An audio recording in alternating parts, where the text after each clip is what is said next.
मतलब कोई तो शर्म करें, कोई तो आप में अकल होनी चाहिए कि ये इस किस्म का जो बयानिया है ये ना पाकिस्तान की आवाम इस पे यकीन रखती है और आप ये कितनी देर कागज़ जो है वो लहरा लेंगे। बात ये है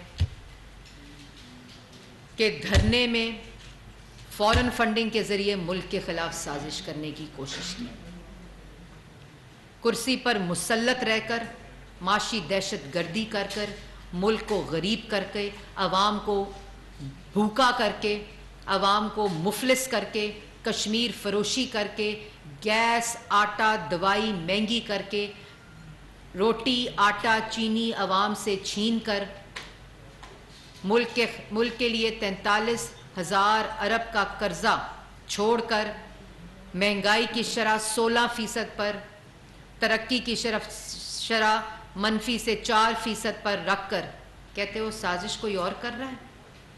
अगर इस मुल्क में किसी ने अवाम के ख़िलाफ़ कुर्सी पर मुसल्लत होकर साजिश की है तो उसका नाम इमरान खान है। इसलिए ये ना कागज़ लहराओ, वो कारकर्दगी का सफ़ा भरने की कोशिश करो जो पाकिस्तान की अवाम इस खाली कार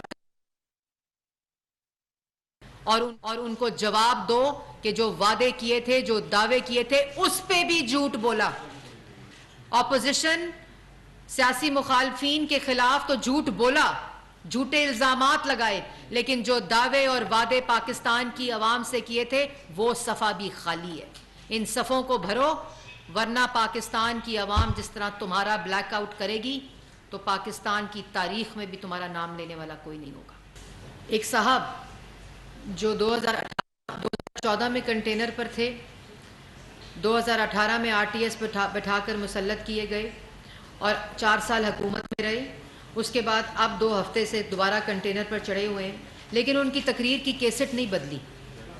उस वक़्त भी वो इल्ज़ाम लगाते थे कि चोर चोर और दूसरों पे इल्ज़ाम, करप्शन का इल्ज़ाम। जिस वक़्त 4 साल हुकूमत में रहे तमाम केसेस बनाए, सज़ाए मौत की चक्कियों में डाला। जहाँ करप्शन का केस नहीं बनता था वहाँ हेरोइन का केस बनाया, जहाँ करप्शन का केस नहीं बनता था वहाँ एसिड बियॉन्ड मीन्स का केस बनाया, नैब को इस्तेमाल किया, FIA को इस्तेमाल किया। हर सियासी मुखालिफ, उनकी बच्चियाँ, उनकी बहनों को इस बदबूदार एहतसाब का निशाना बनाया और आखिरकार 4 साल के बाद एक भी इल्ज़ाम न मनी लॉन्ड्रिंग का, न करप्शन का, न मिस यूज़ ऑफ अथॉरिटी का, न एसिड बियॉन्ड मीन्स का साबित नहीं हुआ। और अदालतों से उन लोगों को जिन पर ये सुबह दोपहर शाम इल्ज़ाम लगाते थे वो सुरखरू हुए अदालतों से, उनको बेल्स मिली। यहाँ तक कि इनकी उस इंतकाम की जब एपेटाइट है वो मुकम्मल नहीं हुई तो उन्होंने NCA में जाकर अपने कागजात दिए। वो जो यहाँ फ्रंट मैन शहजाद अकबर साहब की शक्ल में एक मौसूफ बैठे थे जो भाग चुके हैं अभी इस वक्त, लेकिन वापस लाना भी आता है, तो वो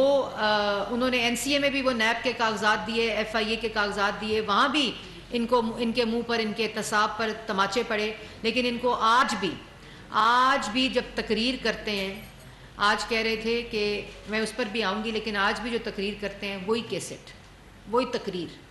अब वजारत इत्तलात हमारे पास है, हम आपको एक अच्छा स्पीच राइटर देते हैं जो कम अज़ कम आपको ये बताए कि आज पाकिस्तान की आवाम महंगाई, बेरोज़गारी, माशी तबाही के सवाल पूछ रही है, उसके जवाब में तकरीर लिखें। क्योंकि 4 साल आप इक़्तिदार पर चिमटे रहे, मुसल्लत रहे, तो ये जो आप आज इल्ज़ामात लगा रहे हैं कि ये इनका इतना पैसा बाहर है, तो क्यों नहीं वो पैसा पाकिस्तान लाए? जिन पर करप्शन का इल्ज़ाम लगा रहे हैं तो क्यों नहीं करप्शन साबित की? तमाम रिकॉर्ड नैब का, FIA का आपके पास मौजूद था। आपने जब वहाँ अदारों से कुछ नहीं मिला, जब DG FIA ने कहा ये केसेस नहीं बनते बशीर मेमन साहब ने, आपने एसेट रिकवरी यूनिट बना लिया और शहजाद अकबर साहब को वहाँ रख दिया। शहजाद अकबर साहब डायरेक्शंस देते थे अब नैब को कि किसको गिरफ्तार करना है, FIA को किसको गिरफ्तार करना है, किसके ऊपर केसेस बनाने। लेकिन इन तमाम चीज़ों के बावजूद एक इल्ज़ाम साबित नहीं हो गया और आज फिर उसी मुंह से इल्ज़ाम लगा रहे हैं। आपको शर्म आनी चाहिए। आज पाकिस्तान की अवाम पूछती है कि अगर चोरी हुई थी, अगर करप्शन हुई थी, अगर मनी लॉन्ड्रिंग हुई थी, अगर बाहर पैसा गैर कानूनी तौर पर पड़ा है तो 4 साल में वो करप्शन साबित क्यों नहीं हुई? वो पैसा वापस क्यों नहीं आया? क्योंकि ये झूठ बोल रहे थे, ये इल्ज़ाम लगा रहे थे। और आज भी यही बातें इसलिए हो रही हैं, ये बातें इसलिए हो रही हैं कि कारकर्दगी सिफर है, ये इलेक्शन कमीशन के ऊपर जो रोज धमकी, गुंडागर्दी, और आज मैं देख रही थी कि इलेक्शन कमिश्नर अस्तीफा दे। अस्तीफा तो आपको देना चाहिए था उस वक्त जब इक्तदार से चिमटे हुए थे और 60 लाख लोगों को बेरोजगार किया, 43,000 अरब का कर्जा लिया, महंगाई की शरह 16% पर पहुंचाई, तरक्की की शरह मनफी की, और आज भी वो 2018 से कम है। इस्तीफा आपको देना चाहिए था। आपने कश्मीर फरोशी की, इस्तीफा आपको देना चाहिए था। और आज इलेक्शन कमीशन आपसे मांगे, पूछे सवाल, तो इलेक्शन कमिश्नर दे, चीफ इलेक्शन कमिश्नर दे इस्तीफा। क्यों? और चीफ इलेक्शन कमिश्नर आपसे पूछे फॉरेन फंडिंग 70 लाख डॉलर का हिसाब मांगे, मनी लॉन्ड्रिंग का, जो आपकी जेबों में गया, जो आपके पर्सनल अकाउंट्स में गया, जो ओवरसीज पाकिस्तानीज ने दिया, और उसके बाद जो गैर कानूनी फंडिंग जो आपने गैर मुल्कियों से ली, उसको आपने डिक्लेयर नहीं किया, जो स्टेट बैंक ने डेटा इलेक्शन कमीशन को दिया, वो आपका फैसला आने वाला है। तो इलेक्शन कमीशन दे इस्तीफा और कराए इलेक्शन। क्यों कराए इलेक्शन? इलेक्शन होंगे मुकर्ररा वक्त पर। इमरान खान को इलेक्शन नहीं, इमरान खान को शहबाज शरीफ की कारकर्दगी से डर लगता है। इमरान खान को शहबाज शरीफ के खिदमत के जज्बे से डर लगता है। इमरान खान साहब को यह पता है कि 2 हफ्ते में चीनी 85 रुपए से 70 रुपए हो गई है। इमरान खान को यह पता है कि 2 हफ्ते में आटा 550 से 400 रुपए हो गया है। इमरान खान साहब को यह पता है कि आज लोग मेट्रो पे बाइज्जत तरीके से, जो 4 साल से मंसूबा बंद था, वो 5 दिन में चलाकर आज लोग पेशावर मोड़, फैजाबाद, रावलपिंडी, इस्लामाबाद से जो 2-2, 3-3 हजार रुपया टैक्सी का देकर जाते थे, आज मेट्रो पे बाइज्जत सवारी पे एयरपोर्ट जा रहे हैं। ये इमरान खान साहब को बात पता है। और इमरान खान साहब को ये बात भी पता है कि जो बिजली लोड शेडिंग, महंगी बिजली, जो 27 प्लांट्स बंद थे जिसकी वजह से लोड शेडिंग हो रही थी, वो 2 हफ्ते में प्लांट्स भी चल रहे हैं, अवाम को बिजली भी मिल रही है, लोड शेडिंग में कमी भी आ रही है। और जिस तरह 14,000 मेगावाट बिजली बनाकर गए थे, आइंदा अगर 18,000 मेगावाट बिजली बना दी, शक्ल कोई याद नहीं करेगा। इनको इस बात का पता है। इसलिए ये जो है ना इलेक्शन की गर्दान, ये इन्होंने लगाई हुई है। असल में इनको इलेक्शन नहीं चाहिए। असल में इनको ये बात पता है कि अगर पाकिस्तान, ये कोalition गवर्नमेंट और शहबाज शरीफ साहब वजीर आजम रह गए, वो कोalition गवर्नमेंट जो वफाक के हकूक का भी मुहाफिज होगी और जो पाकिस्तान के रिलीफ की भी मुहाफिज होगी। और अगर ये तरक्याती मंसूबे, अगर महंगाई इसी तरह नीचे आती रही, अगर रोजगार के मंसूबे पाकिस्तान की आवाम को मिल गए, तो इमरान खान साहब से तो अभी सवाल हो रहे हैं, उसके बाद इनका नाम लेने वाला कोई नहीं होगा। इसलिए इलेक्शन कमीशन को धमकाने की कोशिश कर रहे हैं। तो ये पाकिस्तान की आवाम को भी बताना चाहती हूँ और इमरान खान साहब को भी बताना चाहती हूँ कि खौफ सिर्फ शहबाज शरीफ की मकबूलियत का है, खौफ सिर्फ पाकिस्तान मुस्लिम लीग नून के खिदमत के जज्बे और कोalition गवर्नमेंट के खिदमत के जज्बे और तरजीहात का है।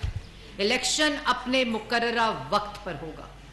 और जो IMF और जो माशी मईशत के अंदर दहशत गर्दी की है, जिस किस्म की दहशत गर्दी करके गए हैं, जो आज पाकिस्तान की आवाम उसका खमियाजा भुगत रही है, चाहे वो बेरोजगारी हो, चाहे वो महंगाई हो, चाहे वो मुफलसी हो, चाहे वो आटा हो, चीनी हो, बिजली हो, गैस हो, वो इनकी नालायकी की वजह से आज महंगी है। ये इनको बात पता है। इसलिए इस पर तो कोई तकरीर नहीं, इस पर तो कोई जवाब नहीं। इलेक्शन कराओ। क्यों कराओ इलेक्शन? और अगर इलेक्शन कराने का कोई जज्बा रखता है ना, तो वो रखते हैं जिनको ये बात का यकीन है कि अगर RTS नहीं बैठेगा, अगर डस्का की धुंध नहीं छाएगी, अगर इलेक्शन कमीशन के डब्बे नहीं उठाए जाएंगे, तो पाकिस्तान के अंदर पाकिस्तान मुस्लिम लीग नून, जो 2018 में भी इलेक्शन जीती थी और इंशाल्लाह अगले आने वाले इलेक्शन भी पाकिस्तान की आवाम उनको जीतने देगी। उसके बाद कहते हैं मेरे जमाने में नहीं, कह रहे हैं कि मेरा ब्लैकआउट हो रहा है, मेरा ब्लैकआउट किया जा रहा है। और फिर कह रहे हैं मेरे जमाने में ब्लैकआउट नहीं होता था। आपके जमाने में ब्लैकआउट नहीं होता था?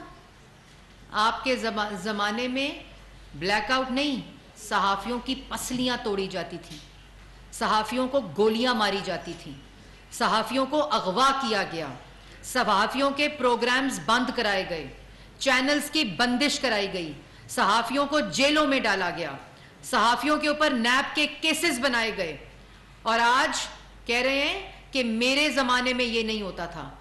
एक तो मीडिया की सेंसरशिप, जो मीडिया रेगुलेटरी अथॉरिटी थी, वो किसके ज़माने में आ रही थी इमरान खान साहब?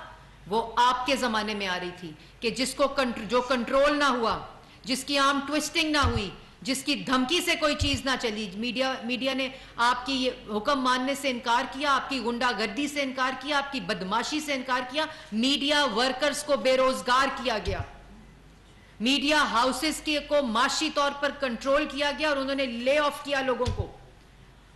वो सहाफ़ी जिनके घर में आज रोटी नहीं है, वो आपके ज़माने में हुआ। वो सहाफ़ी जिनको पे तशद्दुद हुआ, गुंडागर्दी हुई, वो आपके ज़माने में हुई। वो सहाफ़ी जिनके प्रोग्राम्स बंद किए गए, वो आपके ज़माने में हुए।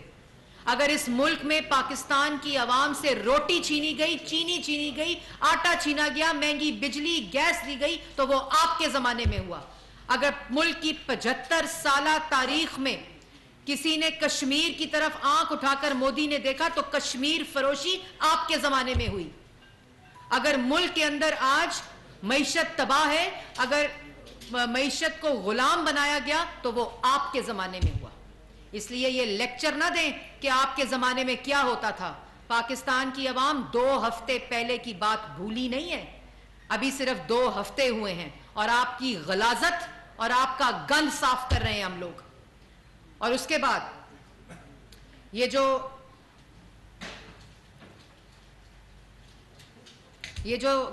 जो अभी आज वो मेरा ख्याल है 60-70 लोग होंगे, चलो ज़्यादा से ज़्यादा 100 कर लें लाहौर में, और जो